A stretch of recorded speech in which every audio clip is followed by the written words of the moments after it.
আজকে আমি ট্রাই করবো এই ৩টা আলাদা আলাদা গাড়ি দিয়ে এত বড় র‍্যাম্পে স্টান্ট করার। তো চলো দেখি শেষ পর্যন্ত কোন গাড়িটা টিকে থাকে। গাইস তোমাদের যদি মনে হয় এইটা টিকে থাকবে তাহলে লাইক করে দাও। যাচ্ছে উপরে অনেক, টিক্কা কি থাকবে গাইস? মার্সিডিজ নিচে একটা মার্সিডিজ পড়ে রয়েছে, তেমন কোনো ক্ষতি হয় না গাড়িটার।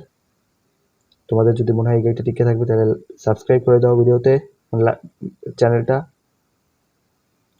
দেখা যাক, উল্টা পাল্টা বকতেছি দেখি, এটা কিন্তু কম উপরে ওঠে নাই। এইটারও তেমন কিছু হয় নাই, এটা তো কিছুই হয় নাই। এইটা দিয়ে একটা স্টান্ট করবো। গাইস যদি ব্যাকগ্রাউন্ডে কোনো নয়েজ থেকে থাকে তাহলে প্লিজ একটু ইগনোর করো।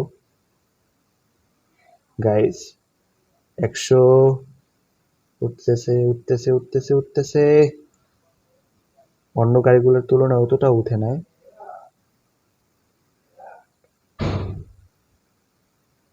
গাইস দেখতেছো, এই সিমুলেটর গাড়িটার অতটা বিল্ড কোয়ালিটি ভালো না, ভাই যেটা শেষ।